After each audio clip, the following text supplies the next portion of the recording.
أخوي توفى اليوم।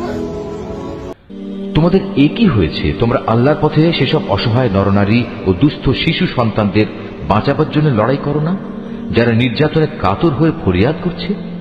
হে আমাদের মালিক, আমাদের এই জালেমদের জনপদ থেকে বের করে অন্য কোথাও নিয়ে যাও। অতঃপর তুমি আমাদের জন্য তোমার কাছ থেকে একজন অভিভাবক পাঠিয়ে দাও, তোমার কাছ থেকে আমাদের জন্য একজন সাহায্যকারী পাঠাও। যারা আল্লাহ তাআলা ও তার রসুলের উপর ঈমান এনেছে তারা সর্বদা আল্লাহর পথে যুদ্ধ করে, আর যারা আল্লাহ তাআলাকে অস্বীকার করেছে তারা লড়াই করে মিথ্যা মাবুদদের সপক্ষে। অতএব তোমরা যুদ্ধ করো শয়তান ও তার চেলা চামুন্ডাদের বিরুদ্ধে। তোমরা সাহস হারিও না, কারণ শয়তানের ষড়যন্ত্র খুবই দুর্বল।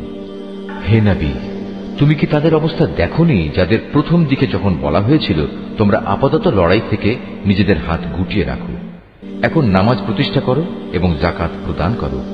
তখন তারা জিহাদের জন্য অস্থির হয়ে পড়েছিল, অথচ যখন পরবর্তী সময়ে তাদের উপর সত্যি সত্যের লড়াই হুকুম নাজিল করা হলো তখন এদের একদল লোক তো প্রতিপক্ষের মানুষদের এমন ভাবে ভয় করতে শুরু করলো যেমনি ভয় শুধু আল্লাহ তাআলাকেই করা উচিত, ক্ষেত্র বিশেষে তার চাইতেও বেশি। তারা আরো বলতে শুরু করলো, হে আমাদের মালিক, তুমি আমাদের উপর যুদ্ধের এ হুকুম এত তাড়াতাড়ি জারি করতে গেলে কেন? কত ভালো হতো যদি তুমি আমাদের সামান্য কিছুটা অবকাশ দিতে।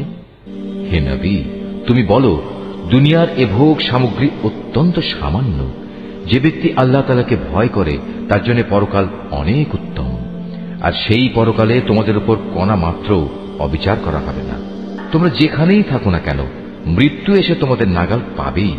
এমনকি তোমরা যদি কোনো মজবুত দুর্গেও থাকো সেখানেও মৃত্যু এসে হাজির হবে।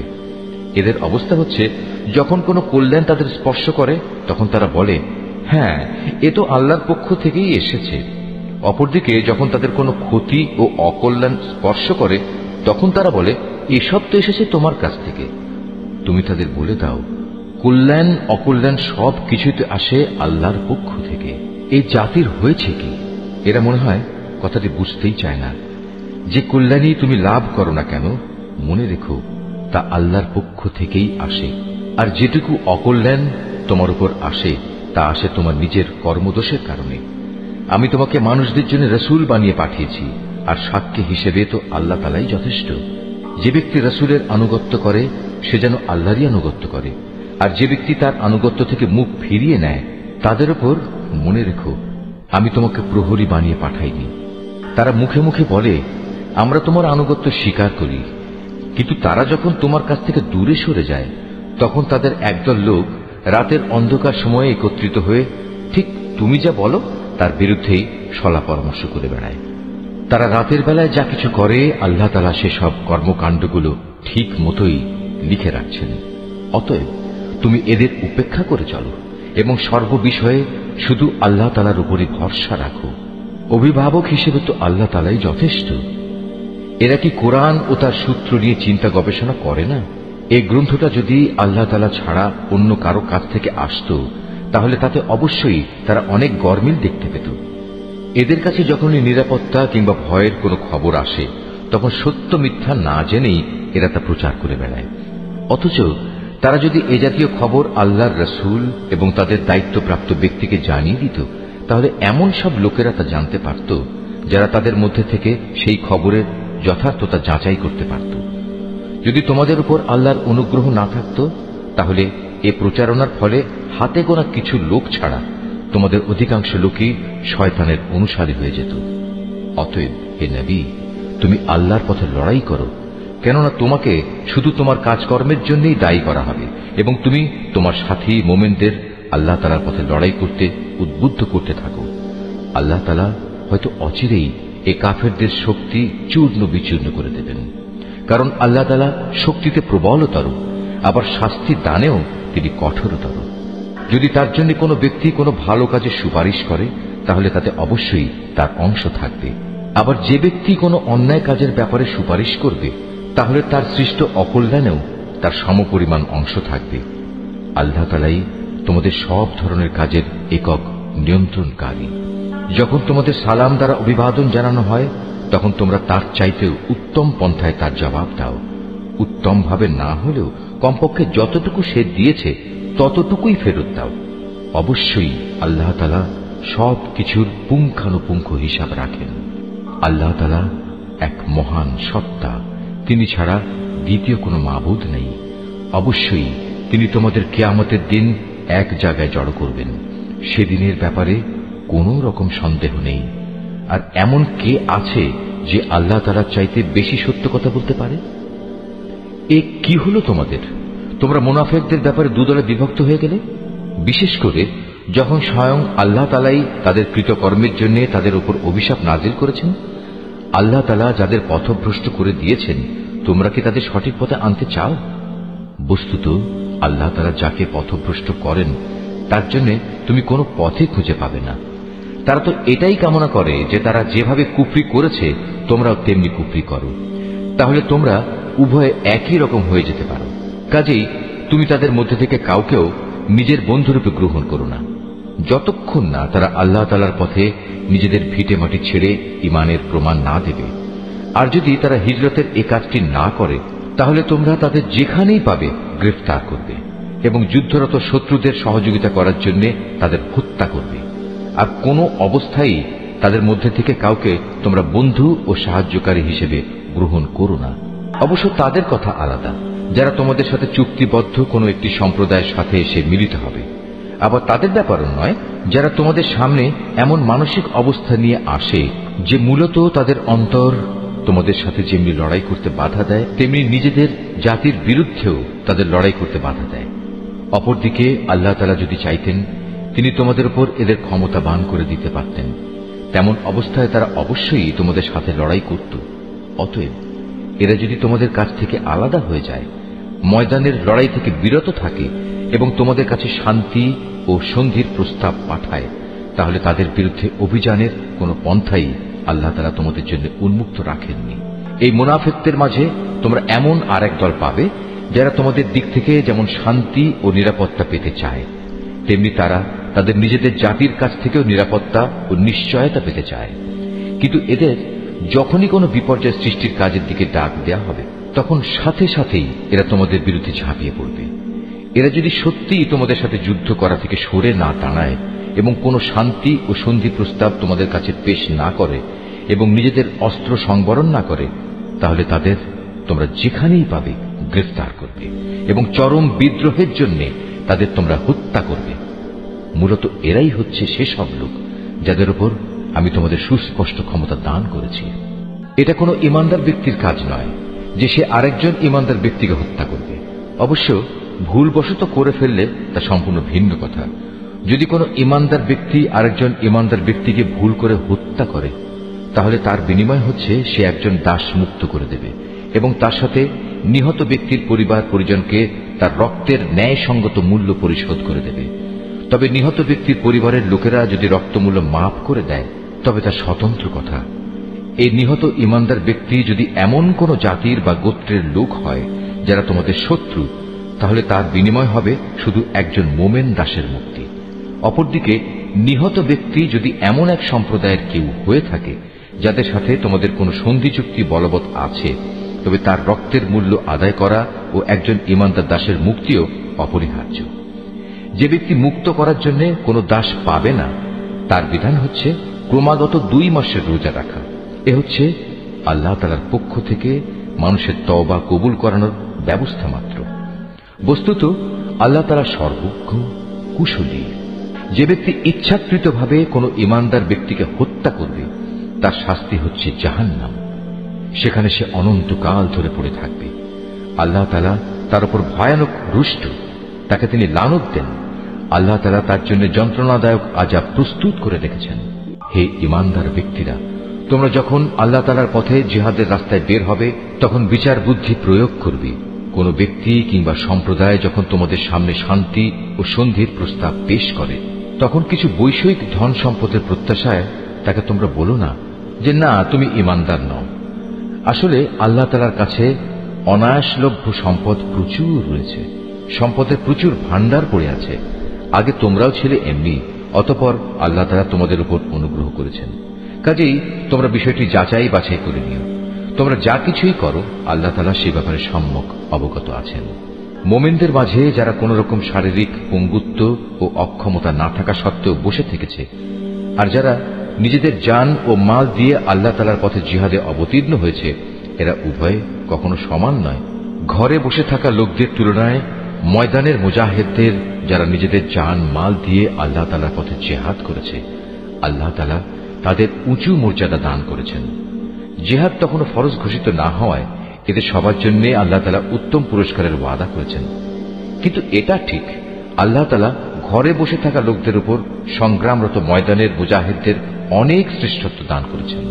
এই মর্যাদা দেয়া হয়েছে স্বয়ং আল্লাহ তাআলার পক্ষ থেকেই। এর সাথে রয়েছে তার ক্ষমা ও দয়া। মূলত আল্লাহ তাআলা বড় ক্ষমাশীল ও অতীব দয়ালু।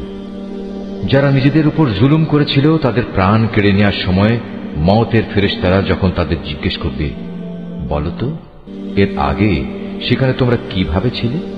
তারা বলবে, আমরা দুনিয়ায় দুর্বল ও অক্ষম ছিলাম। ফেরেশতারা বলবে, কেন তোমাদের জন্য আল্লাহর এই জমিন কি প্রশস্ত ছিল না? তোমরা ইচ্ছে করলে যেখানে চলে যেতে পারতে। আসলে এরা হচ্ছে অপরাধী।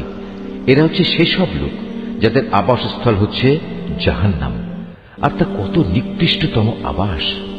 তবে সেসব নারী পুরুষ ও শিশু সন্তান যাদের হিজরত করার মতো শারীরিক শক্তি ছিল না, কোথাও যাওয়ার কোনো উপকরণ ছিল না, তাদের কথা আলাদা। এরা হচ্ছে সেসব মানুষ আল্লাহ তাআলা সম্ভবত যাদের মাফ করে দেবেন। অবশ্যই আল্লাহ তাআলা গুনাহ মোচনকারী ও পরম ক্ষমাশীল। আর যে কেউই আল্লাহ তাআলার পথে হিজরত করবে সে অচিরেই আল্লাহ তাআলার জমিনে প্রশস্ত জায়গা ও অগণিত ধন সম্পদ পেয়ে যাবে। যখন কোনো ব্যক্তি আল্লাহ তাআলা ও তার রাসূলের উদ্দেশ্যে হিজরত করার জন্য নিজ বাড়ি থেকে বের হয় এবং এমতাবস্থায় মৃত্যু এসে তাকে গ্রাস করে নেয়, তাহলে তার সে অপূর্ণ হিজরতের পুরস্কার দেওয়ার দায়িত্ব আল্লাহ তাআলার উপর। আল্লাহ তাআলা বড় ক্ষমাশীল ও পরম দয়ালু। তোমরা যখন সফরে বের হবে তখন তোমাদের যদি এ আশঙ্কা থাকে যে কাফেররা নামাজের সময় আক্রমণ করে তোমাদের বিপদগ্রস্ত করে ফেলবে, তাহলে সে অবস্থায় তোমরা যদি তোমাদের নামাজ সংক্ষিপ্ত করে নাও তাতে তোমাদের কোনোই দোষ নেই। নিঃসন্দেহে কাফেররা হচ্ছে তোমাদের প্রকাশ্যতম দুশমন।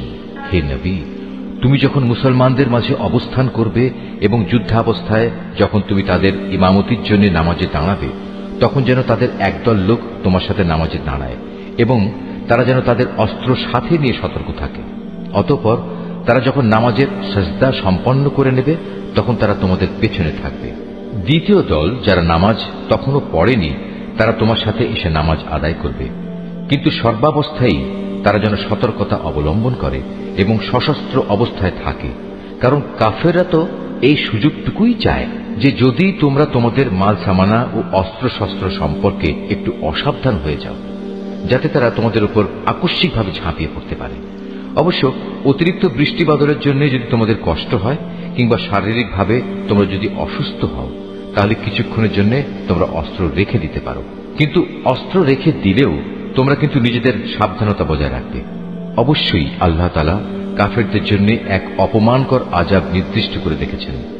অতঃপর তোমরা যখন নামাজ শেষ করে নেবে তখন দাঁড়িয়ে, বসে এবং শুয়ে তথা সর্বাবস্থায় আল্লাহ তাআলাকে স্মরণ করতে থাকবে। এরপর যখন তোমরা পুরোপুরি স্বস্তি বোধ করবে তখন যথারীতি নামাজ আদায় করবে। অবশ্যই নামাজ ঈমানদারদের উপর সুনির্দিষ্ট সময়ের সাথেই ফরজ করা হয়েছে। কোন শত্রু দলের পেছনে ধাওয়া করার সময় তোমরা বিন্দু মাত্র মনোবল হারিও না। তোমরা যদি কষ্ট পেয়ে থাকো তাহলে জেনে দেখো তারাও তো তোমাদের মতো কষ্ট পাচ্ছে, কিন্তু তোমরা আল্লাহ তাআলার কাছ থেকে যে জান্নাত আশা করো তারা তো তা করে না। নিশ্চয়ই আল্লাহ তাআলা সর্বজ্ঞ, কুশলী।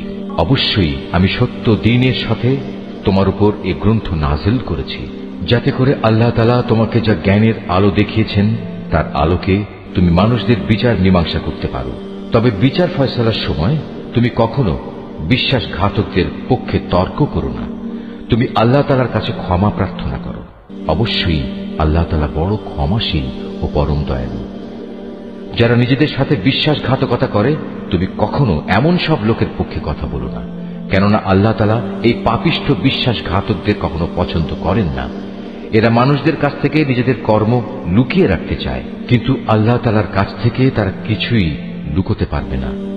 আল্লাহ তাআলা তো হচ্ছেন সেই মহান সত্তা, যিনি রাতের অন্ধকারে তিনি যেসব কথা বা কাজ পছন্দ করেন না এমন সব বিষয়ে যখন এরা সলা পরামর্শ করে তখনও তিনি তাদের সাথেই থাকেন। এরা যা কিছু করে তা সম্পূর্ণ আল্লাহ তাআলার জ্ঞানের পরিধির আওতাধীন। হ্যাঁ, এরাই হচ্ছে সেসব লোক যাদের সঠিক ঘটনা না জানার কারণে দুনিয়ার জীবনে তোমরা যাদের পক্ষে তর্ক করেছ, কিন্তু কিয়ামতের দিনে আল্লাহ তাআলার সামনে কে তাদের পক্ষে কথা বলবে, কিংবা সেদিন কে তাদের উপর অভিভাবক হবে? যে ব্যক্তি গুনাহের কাজ করে অথবা গুনাহ করে নিজের উপর নিজেই অবিচার করে, অতঃপর এজন্য যখন সে আল্লাহ তাআলার কাছে ক্ষমা প্রার্থনা করে তখন সে অবশ্যই আল্লাহ তাআলাকে পরম ক্ষমাশীল ও অতীব দয়ালু হিসাবে পাবে। যে ব্যক্তি কোনো গুনাহের কাজ করল সে কিন্তু এর দ্বারা নিজেই নিজের ক্ষতি সাধন করল। আল্লাহ তাআলা সবকিছুই জানেন, তিনি কুশলী। যে ব্যক্তি একটি অন্যায় কিংবা পাপ কাজ করল কিন্তু সে দোষ চাপিয়ে দিল একজন নির্দোষ ব্যক্তির ওপর, এ কাজের ফলে সে প্রকারান্তরে সাংঘাতিক একটা অপবাদ ও জঘন্য গুনাহের বোঝা নিজের ঘাড়ে উঠিয়ে নিল। এ পরিস্থিতিতে যদি তোমার উপর আল্লাহ তাআলার অনুগ্রহ ও দয়া না থাকত তাহলে এদের একদল লোক তো তোমাকে প্রায় ভুল পথে পরিচালিত করেই ফেলেছিল, যদিও তারা এই আচরণ দিয়ে তাদের নিজেদের ছাড়া অন্য কাউকেই পথভ্রষ্ট করতে পারছিল না। অবশ্য তাদের এই প্রতারণামূলক কাজ দ্বারা তারা তোমার কোনোই ক্ষতি সাধন করতে সক্ষম হতো না, কারণ আল্লাহ তাআলা তাঁর গ্রন্থ ও সে গ্রন্থলব্ধ কলা কৌশল তোমার উপর নাযিল করেছেন এবং তিনি তোমাকে এমন সব কিছুর জ্ঞান শিক্ষা দিয়েছেন যা আগে তোমার জানা ছিল না। তোমার উপর আল্লাহ তাআলার অনুগ্রহ ছিল অনেক বড়। এদের অধিকাংশ গোপন সলা পরামর্শের ভেতরই কোনো কল্যাণ নিহিত নেই। তবে যদি কেউ এর দ্বারা কাউকে কোনো দান খয়রাত, সৎ কাজ ও অন্য মানুষের মাঝে শান্তি ও সম্প্রীতি স্থাপনের আদেশ দেয় তা ভিন্ন কথা। আর আল্লাহ তাআলার সন্তুষ্টি অর্জনের লক্ষ্যে যদি কেউ এসব কাজ করে তাহলে অতি শীঘ্রই আমি তাকে মহা পুরস্কার দেব। আবার যে ব্যক্তি তার কাছে প্রকৃত সত্য স্পষ্ট হয়ে যাওয়ার পর রসুলের বিরুদ্ধে আচরণ করবে এবং ইমানদারদের পথ ছেড়ে বেঈমান লোকদের নিয়ম নীতির অনুসরণ করবে, তাকে আমি সেদিকেই পরিচালিত করব যেদিকে সে চলতে চেয়েছে। এর শাস্তি হিসেবে তাকে আমি জাহান্নামের আগুনে পুড়িয়ে দেব, আর তা কত নিকৃষ্ট আবাসস্থল। আল্লাহ তাআলা এ বিষয়টি ক্ষমা করবেন না যে তার সাথে কোন রকম শরীক করা হবে। এছাড়া অন্য সকল গুনাহ তিনি যাকে ইচ্ছা করেন তাকে ক্ষমা করে দিতে পারেন। তাই যে ব্যক্তি আল্লাহ তাআলার সাথে কাউকে শরীক করল সে মূলত চরমভাবে গোমরাহ হয়ে গেল। আল্লাহকে ছাড়া এরা কাকে ডাকে? ডাকে নিকৃষ্ট দেবীকে কিংবা কোনো বিদ্রোহী শয়তানকে।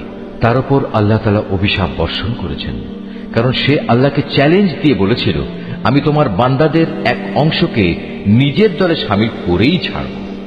সে আরো বলেছিল, আমি অবশ্যই তোমার বান্দাদের গোমরাহ করে দেব, আমি অবশ্যই তাদের হৃদয়ে নানা প্রকারের মিথ্যা কামনা বাসনা জাগিয়ে তুলব এবং আমি তাদের নির্দেশ দেব যেন তারা কুসংস্কারে লিপ্ত হয়ে জন্তু জানোয়ারের কান ছিদ্র করে দেয়। আমি তাদের আরো নির্দেশ দেব যেন তারা আল্লাহ তাআলার সৃষ্টিকে বিকৃত করে দেয়। মূলত যে কোনো ব্যক্তি আল্লাহ তাআলার বদলে শয়তানকে নিজের পৃষ্ঠপোষক বানিয়ে নেবে সে এক সুস্পষ্ট ক্ষতি ও লোকসানের সম্মুখীন হবে। সে অভিশপ্ত শয়তান তাদের নানা প্রতিশ্রুতি দেয়, তাদের সামনে মিথ্যা বাসনার মায়াজাল সৃষ্টি করে, আর শয়তান যা প্রতিশ্রুতি দেয় তা হচ্ছে প্রতারণা মাত্র। এরাই হচ্ছে সেসব হতভাগ্য ব্যক্তি যাদের আবাসস্থল হচ্ছে জাহান্নাম, যার আযাব থেকে মুক্তির কোনো পন্থাই তারা খুঁজে পাবে না। অপরদিকে যারা শয়তানের প্রতিশ্রুতি উপেক্ষা করে আল্লাহ তাআলার উপর ঈমান আনবে এবং ভালো কাজ করবে তাদের আমি অচিরেই এমন এক জান্নাতে প্রবেশ করাবো যার তলদেশ দিয়ে ঝর্ণাধারা বইতে থাকবে। তারা সেখানে অনন্তকাল ধরে অবস্থান করবে। আল্লাহর ওয়াদা সত্য, আর আল্লাহর চাইতে বেশি সত্য কথা কে বলতে পারে? মানুষের ভালো মন্দ যেমনি তোমাদের খেয়াল খুশির সাথে জড়িত নয়, তেমনি তা আহলে কিতাবদের খেয়াল খুশির সাথেও সম্পৃক্ত নয়।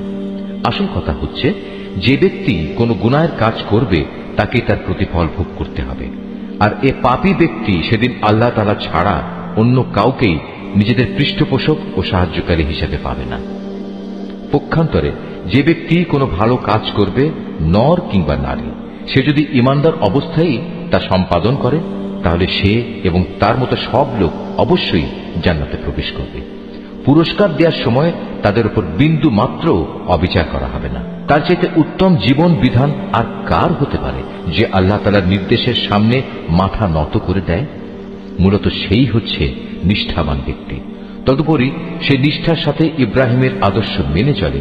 আর আল্লাহ তাআলা ইব্রাহিমকে স্বীয় বন্ধুরূপে গ্রহণ করেছেন।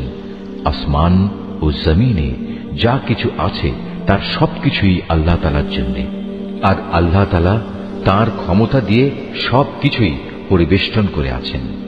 হে নবী, তারা তোমার কাছে নারীদের ব্যাপারে সিদ্ধান্ত জানতে চায়। তুমি তাদের বলো, আল্লাহ তাআলা তাদের ব্যাপারে তোমাদের জানিয়ে দিচ্ছেন তা সেই এতিম নারীদের সম্পর্কিত ব্যাপার। আর এই কিতাব থেকে যা কিছু তোমাদের উপর পঠিত হচ্ছে, আল্লাহ তাআলা তাদের জন্য যেসব অধিকার দান করেছেন যা তোমরা আদায় করতে চাও না, অথচ তোমরা তাদের বিয়ে ঠিকই করতে চাও। অসহায় শিশু সন্তান ও এতিমদের ব্যাপারে তোমাদের বলা হচ্ছে তোমরা যেন সুবিচার কায়েম করো। তোমরা যেটুকু সৎ কাজই করো, আল্লাহ তাআলা তার সবকিছু সম্পর্কেই সম্যকভাবে অবহিত রয়েছেন। যদি কোনো স্ত্রীলোক তার স্বামীর কাছ থেকে দুর্ব্যবহার কিংবা অবজ্ঞার আশঙ্কা করে, তাহলে সে অবস্থায় পারস্পরিক ভালোর জন্য আপোষ নিষ্পত্তি করে নিলে তাদের উপর এতে কোনো দোষ নেই। কারণ সর্বাবস্থায় আপোষ মীমাংসার পন্থাই হচ্ছে উত্তম পন্থা। কিন্তু সমস্যা হচ্ছে মানুষ আপোষ করতে গেলে লালসার দিকেই বেশি পরিমাণে ধাবিত হয়ে পড়ে। কিন্তু তোমরা যদি সততার পন্থা অবলম্বন করো এবং শয়তানের কাছ থেকে নিজেকে রক্ষা করো, তাহলে সেটাই তোমাদের জন্য ভালো। কারণ আল্লাহ তাআলা তোমাদের সব কর্মকাণ্ড অবলোকন করে থাকেন। তোমরা কখনো একাধিক স্ত্রীদের মাঝে ইনসাফ করতে পারবে না, যদিও মনে প্রাণে তোমরা তা চাইবে। তাই তাদের একজনের দিকে তুমি এমন ভাবে ঝুঁকে পড়ো না যে দেখে মনে হবে আরেকজনকে ঝুলন্ত অবস্থায় রেখে দিয়েছ। তোমরা যদি সংশোধনের চেষ্টা করো এবং আল্লাহ তাআলাকে ভয় করো, তাহলে তুমি দেখবে আল্লাহ তাআলা অতি ক্ষমাশীল ও পরম দয়ালু। অতঃপর যদি সত্যি সত্যি তারা একে অপরের কাছ থেকে বিচ্ছিন্ন হয়ে যায়, তাহলে আল্লাহ তাআলা তার ভান্ডার থেকে দান করে তাদের সবাইকে পারস্পরিক মুখাপেক্ষিতা থেকে রেহাই দেবেন। আল্লাহ তাআলা নিঃসন্দেহে প্রাচুর্যময় ও প্রশংসা ভাজন। আসমান জমিনে যা কিছু আছে সবই আল্লাহ তাআলার জন্য। তোমাদের আগেও যাদের কাছে কিতাব নাজিল করা হয়েছিল, তাদের আমি এ নির্দেশ দিয়েছিলাম যেন তারা আল্লাহ তাআলাকে ভয় করে। আমি তোমাদেরও নির্দেশ দিচ্ছি। আর যদি তোমরা আল্লাহকে অস্বীকার করো, তাহলে জেনে রেখো আকাশ পাতালে যা কিছু আছে সবকিছুই তো আল্লাহ তাআলার জন্য। আল্লাহ তাআলা বেনিয়াজ, সব প্রশংসা তাঁরই প্রাপ্য। অবশ্যই আসমান জমিনের সব কয়টি জিনিসের মালিকানা তাঁর। যাবতীয় কর্ম সম্পাদনে আল্লাহ তাআলাই যথেষ্ট। হে মানুষ, তিনি চাইলে যে কোনো সময় জমিনের কর্তৃত্ব থেকে তোমাদের অপসারণ করে অন্য কোন সম্প্রদায়কে এনে বসিয়ে দিতে পারেন। এ কাজে তিনি অবশ্যই ক্ষমতাবান। তোমাদের মধ্যে যে ব্যক্তি এ দুনিয়াতেই তার পুরস্কার পেতে চায়, তার জেনে রাখা উচিত আল্লাহ তাআলার কাছে তো ইহকাল পরকাল এ উভয় কালের পুরস্কারই রয়েছে। আল্লাহ তাআলা তো সবকিছু শোনেন এবং সবকিছুই দেখেন। হে ঈমানদাররা, তোমরা সর্বদাই ইনসাফের উপর দৃঢ়ভাবে প্রতিষ্ঠিত থেকো এবং আল্লাহ তাআলার জন্য সত্যের সাক্ষী হিসেবে নিজেকে পেশ করো। যদি এ কাজটি তোমরা নিজের পিতামাতার কিংবা নিজের আত্মীয় স্বজনের উপরেও আসে, তবুও তা তোমরা মনে রাখবে। সে ব্যক্তি ধনী হোক কিংবা গরিব, এটা কখনো দেখবে না। কেননা তাদের উভয়ের চাইতে আল্লাহ তাআলার অধিকার অনেক বেশি। অতএব তুমি কখনো ন্যায় বিচার করতে নিজের খেয়াল খুশির অনুসরণ করো না। যদি তোমরা পেঁচানো কথা বলো কিংবা সাক্ষ্য দেয়া থেকে বিরত থাকো, তাহলে জেনে রাখবে তোমরা যা কিছুই করো না কেন, আল্লাহ তাআলা তার যথার্থ খবর রাখেন। হে ঈমানদার ব্যক্তিরা, তোমরা ঈমান আনো আল্লাহর উপর, তার রসুলের উপর, সে কিতাবের উপর যা আল্লাহ তাআলা তার রসুলের উপর নাজিল করেছেন, এবং সেসব কিতাবের উপর যা ইতিপূর্বে তিনি নাজিল করেছেন। আর যে ব্যক্তি আল্লাহ তাআলাকে অস্বীকার করল তার ফেরেশতাদের, তার পাঠানো কিতাবসমূহ, তার নবী রসুলদের ও পরকাল দিবসকে, বুঝতে হবে সে ভীষণভাবে পথভ্রষ্ট হয়ে গেছে। যারা একবার ঈমান আনলো আবার কুফরি করল, কিছুদিন পর আবার ঈমান আনলো, এরপর সুযোগ বুঝে আবার কাফের হয়ে গেল, এরপর কুফরির পরিমাণ তারা দিনে দিনে বাড়িয়ে দিল। ঈমান নিয়ে তামাশা করার এ লোকদের আল্লাহ তাআলা কখনো ক্ষমা করবেন না, না কখনো তিনি এ ব্যক্তিদের সঠিক পথ দেখাবেন। হে নবী, মুনাফিক ব্যক্তিদের তুমি সুসংবাদ দাও যে তাদের জন্য ভয়াবহ আযাব রয়েছে, যারা দুনিয়ার ফায়দার জন্য ঈমানদারদের বদলে কাফেরদের বন্ধু হিসেবে গ্রহণ করেছে। তারা কি এর দ্বারা এদের কাছ থেকে কোন রকম মান সম্মানের প্রত্যাশা করে? অথচ সবটুকু মান সম্মান তো আল্লাহ তাআলার জন্যই নির্দিষ্ট। আল্লাহ তাআলা ইতিপূর্বেও এই কিতাবের মাধ্যমে তোমাদের উপর আদেশ নাজিল করেছিলেন যে তোমরা যখন দেখবে কাফেরদের কোন বৈঠকে আল্লাহ তাআলা নাজিল করা কোন আয়াত অস্বীকার করা হচ্ছে এবং তার সাথে ঠাট্টা বিদ্রূপ করা হচ্ছে, তখন তোমরা তাদের সাথে এ ধরনের মজলিসে বসো না, যতক্ষণ না তারা অন্য কোনো আলোচনায় লিপ্ত হয়। এমনটি করলে অবশ্যই তোমরা তো তাদের মতো হয়ে গেলে। জেনে রেখো, আল্লাহ তাআলা অবশ্যই সব কাফের ও মুনাফিকদের জাহান্নামে একত্রিত করে ছাড়বেন। যারা সবসময় তোমাদের শুভ দিনের প্রতীক্ষায় থাকে, যদি আল্লাহ তাআলার অনুগ্রহে তোমাদের বিজয় আসে, তখন এরা কাছে এসে বলবে, কেন আমরা কি এই যুদ্ধে তোমাদের পক্ষে ছিলাম না? আবার যদি কখনো কাফেরদের ভাগে বিজয়ের অংশ লেখা হয়, তাহলে এরা সেখানে গিয়ে বলবে, আমরা কি তোমাদের মুসলমানদের কাছ থেকে রক্ষা করিনি? এমন অবস্থায় শেষ বিচারের দিনেই আল্লাহ তাআলা তোমাদের উভয়ের মাঝে ফয়সালা শুনিয়ে দেবেন এবং আল্লাহ তাআলা সেদিন মোমেনদের বিরুদ্ধে এ কাফেরদের কোনো অজুহাত পেশ করার পথ অবশিষ্ট রাখবেন না। অবশ্যই মুনাফিকরা আল্লাহ তাআলাকে ধোঁকা দেয়। মূলত এর মাধ্যমে আল্লাহই তাদের প্রতারণায় ফেলে দিচ্ছেন। এরা যখন নামাজে দাঁড়ায় তখন একান্ত আলস্য ভরেই দাঁড়ায়, আর তাও কেবল লোক দেখানোর জন্যই। এরা আল্লাহ তাআলাকে আসলে কমই স্মরণ করে। এরা কুফরি ও ইমানের এর দোটানায় দোদুল্যমান। এরা না এদিকে না ওদিকে। তুমি সে ব্যক্তিকে কখনো সঠিক পথ দেখাতে পারবে না যাকে আল্লাহ তাআলাই গোমরাহ করে দেন। হে ইমানদার বান্দারা, তোমরা ইমানদার ব্যক্তিদের বাদ দিয়ে কাফেরদের নিজেদের বন্ধুরূপে গ্রহণ করো না। তোমরা কি তাদের বন্ধুরূপে গ্রহণ করে আল্লাহ তাআলার কাছে তোমাদের বিরুদ্ধে কোনো সুস্পষ্ট প্রমাণ তুলে দিতে চাও? এ কাফের ও মুনাফিকরা জাহান্নামের সর্বনিম্ন স্তরে অবস্থান করবে। তুমি সেদিন তাদের জন্য কোনো সাহায্যকারী খুঁজে পাবে না। তবে তাদের কথা আলাদা, যারা তওবা করে এবং পরবর্তী জীবন সংশোধন করে নেয়, আল্লাহ তাআলার রশি শক্ত করে ধরে রাখে এবং একমাত্র আল্লাহ তাআলার উদ্দেশ্যেই স্বীয় জীবন বিধান একনিষ্ঠ করে নেবে। এসব লোকেরা অবশ্যই সেদিন বিশ্বাসী বান্দাদের সাথে অবস্থান করবে, আর অচিরেই আল্লাহ তাআলা তার ঈমানদার বান্দাদের বড় ধরনের পুরস্কার দেবেন। তোমরাই বলো, আল্লাহ তাআলা কি খামোখা তোমাদের শাস্তি দেবেন যদি তোমরা তার প্রতি কৃতজ্ঞতা আদায় করো এবং তার উপর ঈমান আনো? বস্তুত আল্লাহ তাআলা হচ্ছেন সর্বোচ্চ পুরস্কার দাতা, সম্যক ওয়াকিবহাল। আল্লাহ তাআলা প্রকাশ্যভাবে মন্দ কথা বলা কখনো পছন্দ করেন না।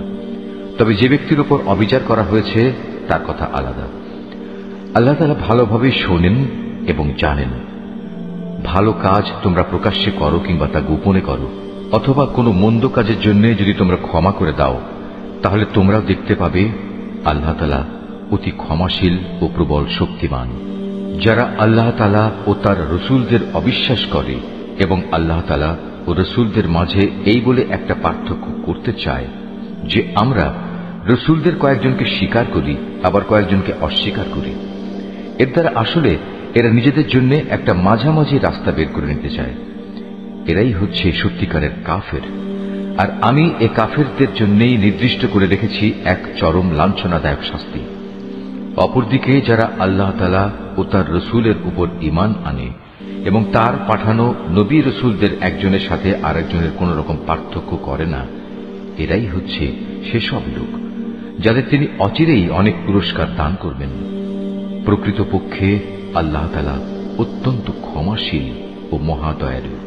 আহলে কিতাবের লোকেরা তোমার কাছে চায় তুমি যেন আসমান থেকে তাদের জন্য কোনো কিতাব নাজিল করো।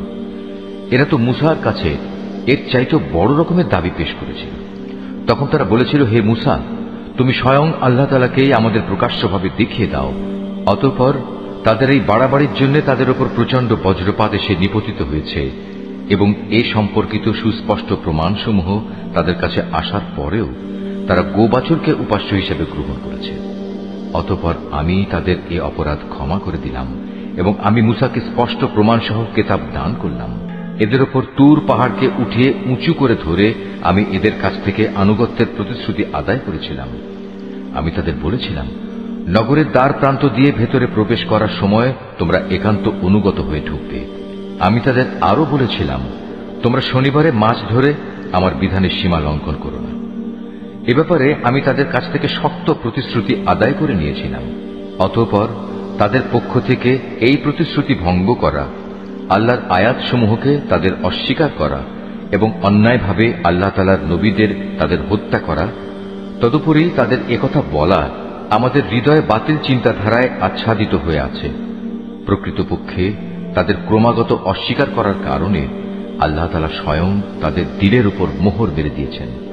তাই এদের কম সংখ্যক লোকই ঈমান আনে। যেহেতু এরা আল্লাহকে অস্বীকার করতেই থাকল, এরা পুণ্যবতী মারিয়ামের উপরও জঘন্য অপবাদ আনল।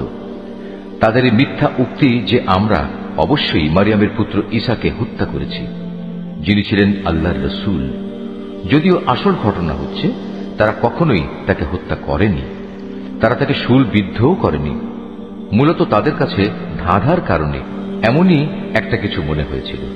তাদের মাঝে যারা সঠিক ঘটনা না জানার কারণে তার ব্যাপারে মতবিরোধ করেছিল, তারাও এতে করে সন্দেহে পড়ে গেল। এ ব্যাপারে তাদের অনুমানের অনুসরণ করা ছাড়া সঠিক কোন জ্ঞানই ছিল না। তবে এটুকু নিশ্চিত, তারা তাকে হত্যা করেনি, বরং আসল ঘটনা ছিল আল্লাহ তাআলা তাকে তার নিজের কাছে তুলে নিয়েছেন। আল্লাহ তাআলা মহাপরাক্রমশালী ও মহাপ্রজ্ঞাময়। এই আহলে কিতাবদের মাঝে এমন একজনও থাকবে না যে ব্যক্তি তার মৃত্যুর আগে তার তিরোধান সম্পর্কে আল্লাহ তাআলার এই কথার উপর ঈমান আনবে না। কিয়ামতের দিনে সে নিজেই এদের উপর সাক্ষী হবে। ইহুদিদের বাড়াবাড়ি ও সীমা লঙ্ঘনমূলক আচরণের জন্য এমন অনেক পবিত্র জিনিসও আমি তাদের জন্য হারাম করে দিয়েছিলাম, যেটা তাদের জন্য আগে হালাল ছিল। এটা এই কারণে যে এরা বহু মানুষকে আল্লাহ তাআলার পথ থেকে বিরত রেখেছে। যেহেতু এরা লেনদেনের সুদ গ্রহণ করে, অথচ এদের তা থেকে সুস্পষ্টভাবে নিষেধ করা হয়েছিল, এবং এরা অন্যের মাল সম্পদ ধোঁকা প্রতারণার মাধ্যমে গ্রাস করে। তাদের মধ্যে এসব অপরাধে লিপ্ত কাফেরদের জন্য আমি তাই কঠিন আযাব নির্দিষ্ট করে রেখেছি।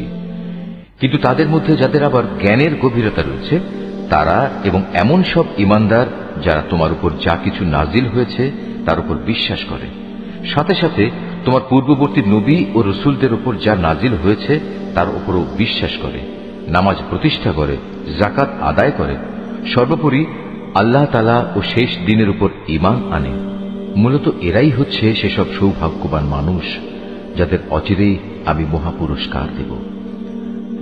হে নবী, আমি তোমার কাছে আমার ওহী পাঠিয়েছি, যেমনি করে আমি ওহী পাঠিয়েছিলাম নূহ ও তার পরবর্তী নবীদের প্রতি। আমি আরো ওহী পাঠিয়েছিলাম ইব্রাহিম, ইসমাইল, ইসহাক, ইয়াকুব ও তার বংশধরদের কাছে। ওহী পাঠিয়েছি ঈসা, আইয়ুব, ইউনুস, হারুন ও সুলাইমানের কাছেও। অতঃপর আমি দাউদের ওপর জাবুর গ্রন্থ অবতীর্ণ করেছি।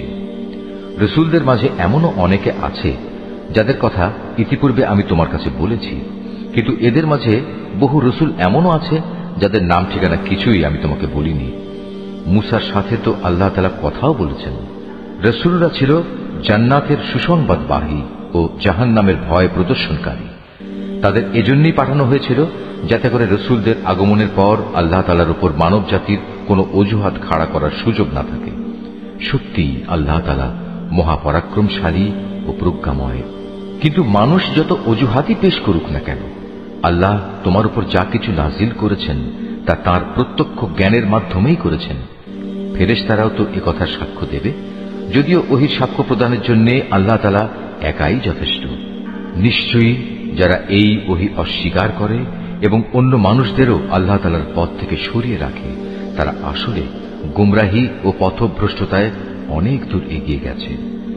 নিশ্চয়ই যারা কুফরি করল এবং চরমভাবে সীমা লঙ্ঘন করল, তাদের ব্যাপারে এটা কখনো হবে না যে আল্লাহ তাআলা তাদের ক্ষমা করে দেবেন, না তিনি তাদের সঠিক রাস্তা দেখাবেন।